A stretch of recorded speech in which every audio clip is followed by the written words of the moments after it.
ಕಳೆದ 500 ದಿನಗಳಿಂದ ಬಿಡದಿ ಟೌನ್‌ಶಿಪ್‌ನ ವಿರೋಧವಾಗಿ ಅಲ್ಲಿಯ ಕೃಷಿಕರು ಹೋರಾಟವನ್ನೇನು ಮಾಡ್ತಾ ಇದ್ದಾರೆ.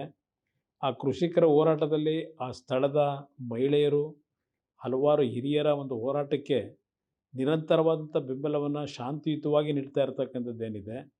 ಇವತ್ತು ಏಕಾಏಕಿ ಸರ್ಕಾರದ ಅಧಿಕಾರಿಗಳು ಅಲ್ಲಿ ಸರ್ವೆ ಮಾಡಲಿಕ್ಕೆ ಬಂದಾಗ ಅಹಿತಕರ ಘಟನೆಗಳು ಏನು ನಡೆದಿರ್ತಕ್ಕಂಥದ್ದಕ್ಕೆ ಇವತ್ತು ಸರ್ಕಾರದ ಚಿತಾವಣೆಯೇ ಏನಿದೆ, ನಮ್ಮ ರೈತ ಬಂಧುಗಳಿಗೆ, ನನ್ನ ತಾಯಂದಿರಿಗೆ, ರೈತ ಜೀವನವನ್ನು ನಿರ್ವಹಿಸ್ತಕ್ಕಂಥ ತಾಯಂದಿರಿಗೆ ಮನವಿ ಮಾಡ್ತಕ್ಕಂಥದ್ದು, ಯಾವುದೇ ಕಾರಣಕ್ಕೂ ಯಾವುದೇ ಕೆಟ್ಟ ಘಟನೆಗಳಿಗೆ ಅವಕಾಶ ಕೊಡದೆ ಇವತ್ತು ಶಾಂತಿಯುತವಂತ ನಿಮ್ಮ ಹೋರಾಟ ಏನಿದೆ ಅದನ್ನು ಮುಂದುವರಿಸಿ ಕಾನೂನಿನ ವ್ಯಾಪ್ತಿಯಲ್ಲಿ ನಿಮ್ಮ ಪರವಾದ ನ್ಯಾಯವನ್ನು ತರ್ತಕ್ಕಂಥದ್ದಕ್ಕೆ ಹೋರಾಟ ಮಾಡಲಿಕ್ಕೆ ಈಗಾಗಲೇ ಹಲವಾರು ಜನ ತಯಾರಿರ್ತಕ್ಕಂಥದ್ದೇನಿದೆ. ಆ ಹಿನ್ನೆಲೆಯಲ್ಲಿ ನಿಮ್ಮ ಹೋರಾಟದಲ್ಲಿ ಯಾವುದೇ ರೀತಿಯ ಸರ್ಕಾರದ ದೌರ್ಜನ್ಯ, ದುರ್ಬಳಕೆಗೆ ನಿಮ್ಮ ಶಾಂತಿಯುತ ಹೋರಾಟಕ್ಕೆ ಯಾವುದೇ ರೀತಿಯ ವಿರೋಧ ಆಗ್ಬೋದು ಅಂತಕ್ಕಂಥದ್ದು ನಾನು ಹೇಳಲಿಕ್ಕೆ ಬಯಸ್ತೀನಿ. ನಾನು ಈ ಸಂದರ್ಭದಲ್ಲಿ ಪೊಲೀಸ್ ಇಲಾಖೆ ಅಧಿಕಾರಿಗಳಿಗೆ ಒಂದು ಎಚ್ಚರಿಕೆಯನ್ನು ಕೊಡ್ತಾ ಇದ್ದೇನೆ.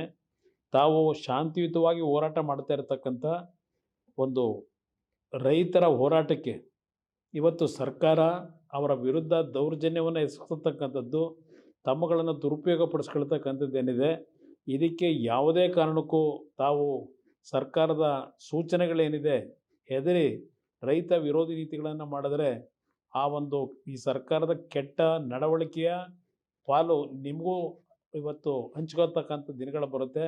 ಅದರಿಂದ ಎಚ್ಚರಿಕೆಯಿಂದ ಇರಿ ಅಂತಕ್ಕಂಥದ್ದನ್ನು ಪೊಲೀಸ್ ಇಲಾಖೆ ಅಧಿಕಾರಿಗಳಿಗೆ ಹೇಳಲಿಕ್ಕೆ ಬಯಸ್ತಾ ಇದ್ದೇನೆ. ನ್ಯೂಸ್ ಫಸ್ಟ್ ನಿರ್ಭೀತಿಯಿಂದ ನಿಮ್ಮ ಪರವಾಗಿ.